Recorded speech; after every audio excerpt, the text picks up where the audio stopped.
Nesse nosso segundo bloco da segunda videoaula, eu retomo a análise daquele histórico que eu estou fazendo de qualificação jurídica do Covid como algo juridicamente muito relevante. Eu estava no dia 20 de março, referindo na data de 20 de março, que nós tivemos 3 eventos importantes. O primeiro deles, o decreto legislativo número 6, que reconheceu em âmbito nacional o estado de calamidade pública da pandemia do Covid-19. Houve outros atos que trataram de também reconhecer como contaminação comunitária nacional, mas isso aqui eu não vou destacar. Mas o que eu gostaria de salientar, senhores, e depois eu vou tratar disso com bastante cuidado na sequência, que aconteceu também no dia 20 de março. Tá? Só para lembrar, no dia 6 de fevereiro surge a Lei 13.979, no dia 6 de fevereiro. No dia 11 de março vem a ser essa lei regulamentada pela Portaria 356 e depois pela Portaria Interministerial número 5, daí de 17 de março, que estabelece aquilo que vem a ser, vamos dizer assim, as características coercitivas, cogentes de tal legislação.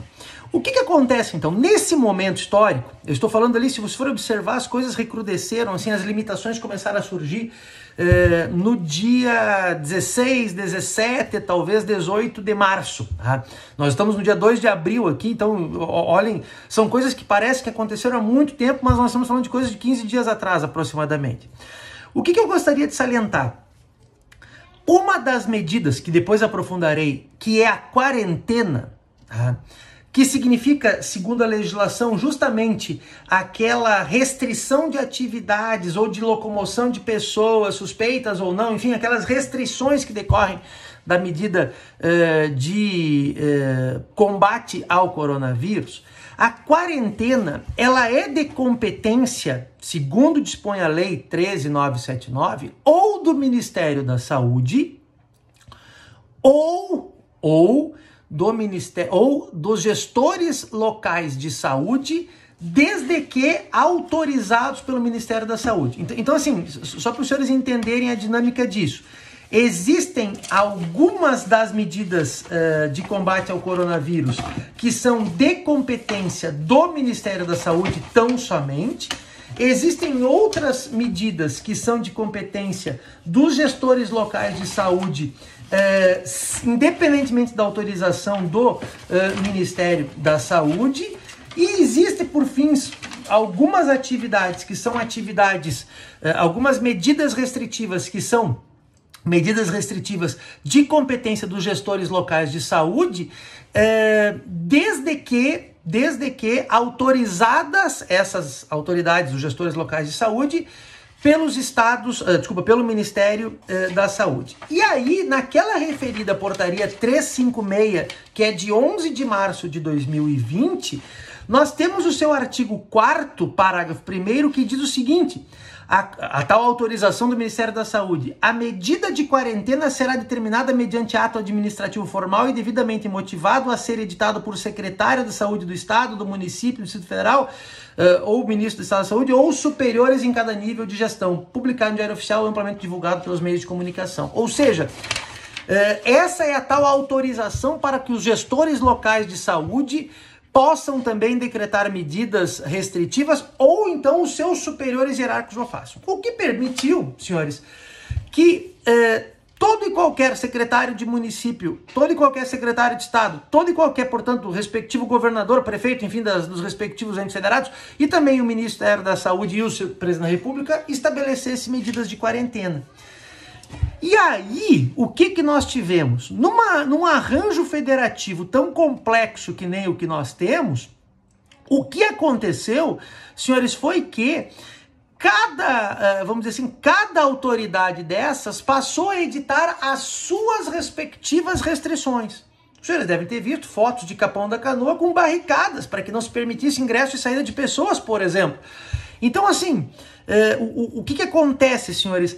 Diante dessa situação, desse disparate que começou a haver, dessa, vamos dizer assim, desuniformidade das restrições estabelecidas, com alguns exageros bastante evidentes, né, com alguns exageros muito evidentes. Senhores, por exemplo, teve município que acabou determinando o fechamento de fábrica de alimentos. Teve município que acabou estabelecendo restrições que repercutiram, por exemplo, em fábrica de medicamentos. Então, o que acontece? Diante disso, foi editada a medida provisória número 926 no dia 20 de março também, então é o segundo evento do dia 20 de março, dizendo mais ou menos o seguinte, que as medidas adotadas segundo a lei não poderiam, essas medidas, recair sobre serviços públicos e atividades essenciais que deveriam ser definidas ou referidas por decreto do presidente da República. E esse decreto do presidente da República, senhores, foi editada, é o terceiro evento do dia 20 de março, também no dia 20 de março. O primeiro decreto que tratou disso, que é o decreto 10.282, que trouxe um rol exemplificativo de atividades que seriam atividades cujo funcionamento e exercício seriam ainda resguardados, e também, senhores, portanto, algumas outras questões que eu vou logo detalhar mais adiante. Então nós tivemos esse decreto no dia 20 de março, decreto 10.282.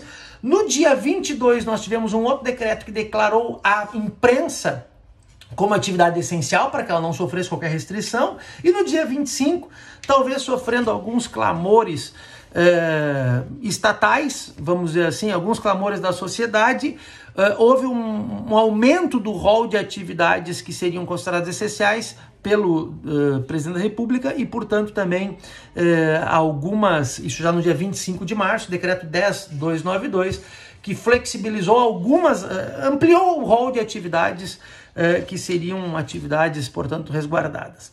Bom, senhores, depois disso, houve, inclusive ontem mesmo, anteontem, houve a edição de outras medidas provisórias, mas essas medidas provisórias, ou elas se prestam a tratar, e outros atos normativos, ou elas se prestam a tratar de questões tributárias relevantes, ou elas se prestam a tratar de questões trabalhistas que também são bastante relevantes. De qualquer sorte, e isso é algo que eu quero ponderar com os senhores, esse é o itinerário, vamos dizer assim, de reconhecimento de normas que tratam das tais medidas de enfrentamento. Como é que eu vou dividir a nossa conversa a partir de agora? A partir de agora, eu gostaria de tecer algumas considerações sobre aquilo que vem a ser, de um lado, a competência, ou as competências constitucionais em matéria de saúde, tá? E num segundo momento eu gostaria de tratar com os senhores daquilo que vem a ser propriamente as medidas previstas na lei. Eu vou depois detalhá-las, tá? Começamos falando, senhores, a respeito da competência legislativa. Então, quando eu falo de competência em matéria quando eu falo em competência em matéria de enfrentamento ao Covid, eu estou falando, obviamente, em matéria de saúde. Tá? E nós sabemos, especialmente em relação ao direito administrativo, que nós temos uma particularidade correspondente ao fato de que a regra geral é que cada ente federado legisle sobre o seu próprio direito administrativo, sobre as suas próprias medidas administrativas. Eu costumo dizer, se eu combinar o que diz o artigo 18, que reconhece a autonomia político-administrativa para todos os entes federativos, com o que não diz o artigo 22, que não se estabelece uma competência privativa em favor da União para legislar sobre direito administrativo, eu poderia dizer o seguinte, como conclusão: a regra geral é que eu tenha um direito administrativo para cada um dos entes federativos. Diferente do direito civil, do direito penal, que são direitos nacionais por natureza, O que nós temos como regra geral no direito administrativo, isso o Geraldo Taliba já dizia em 1980, é que normas da União sejam normas federais. O direito administrativo, lei nacional e lei federal são coisas diferentes. Então, em âmbito federal se legisla para o âmbito federal, em âmbito estadual para o âmbito estadual, âmbito municipal, âmbito distrital para o âmbito distrital. Essa é a grande regra geral.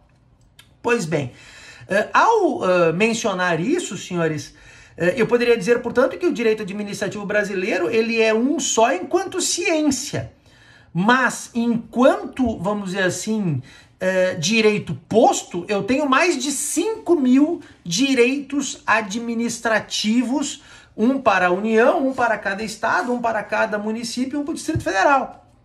Pois bem, mas essa que é a regra geral de que cada ente federado tenha o seu próprio direito administrativo, ela pode ser excepcionada pela própria Constituição. Então, como eu extraio essa regra da Constituição, só a própria Constituição pode excepcionar essa regra. E isso acontece, senhores, em vários casos. Tá?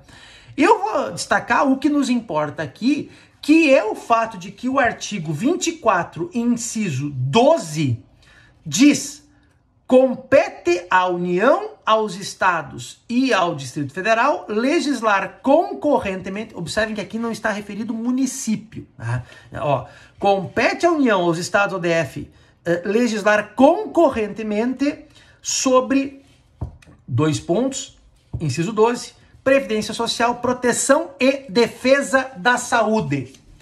Bom, ou seja, um primeiro e um rasante olhar, vamos dizer assim, sobre o assunto, me levaria à conclusão de que as competências legislativas aqui seriam concorrentes. E essa concorrência, ela continuaria em relação ao município, por quanto disposto no seu artigo 30, inciso 2, que seria competência dos municípios suplementar a legislação federal e estadual no que couber. Então, assim, a um primeiro olhar, poderíamos dizer que a competência legislativa também seria concorrente entre União, estados e municípios, pelo que dispõe o artigo 24, inciso 12, e em relação aos municípios, pelo que dispõe o artigo 30, inciso 2º. Todavia, senhores, essa sistemática ela deve ser melhor compreendida. Por quê? Porque ela também tem que levar em consideração os parágrafos 1º a 4º do artigo 24, que estabelece daí o papel de cada ente federado diante desta concorrência. O papel de cada ente federado diante dessa competência legislativa concorrente. Porque estabelece o seguinte, que as normas gerais serão editadas pela União. Isso é o artigo 24, parágrafo 1º. No âmbito da legislação concorrente, a competência da União limitar-se-á à edição de normas gerais. É claro que diz também o parágrafo 3º que, inexistindo a norma geral da União, os estados exercerão uma competência legislativa plena. Bom, mas observem os senhores o seguinte, surgindo a lei federal nesse caso, nacional, contemplando normas gerais, aí, senhores, o que nós teremos?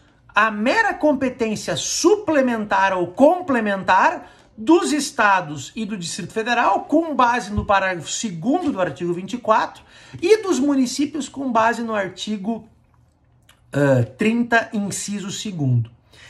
Ou seja, surgindo a lei federal nacional com normas gerais, aí a competência legislativa dos estados e dos municípios, e também do Distrito Federal, passa a ser tão somente suplementar. E mais, a superveniência de lei federal sobre norma geral suspende a eficácia, isso é o efeito de bloqueio.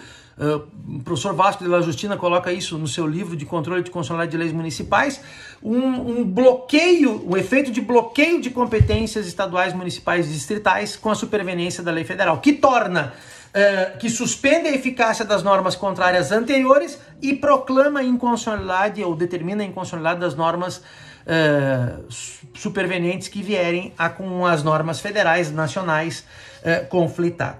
Então, assim, cumpre-nos agora, e eu já vou tratar disso no nosso bloco seguinte, cumpre-nos agora analisar se a Lei 13.979 é ou não é uma das que atende a essa normatização geral, porque sendo, aí ela teria um predomínio, vamos dizer assim, sobre as competências legislativas da União, dos estados, dos municípios e do Distrito Federal.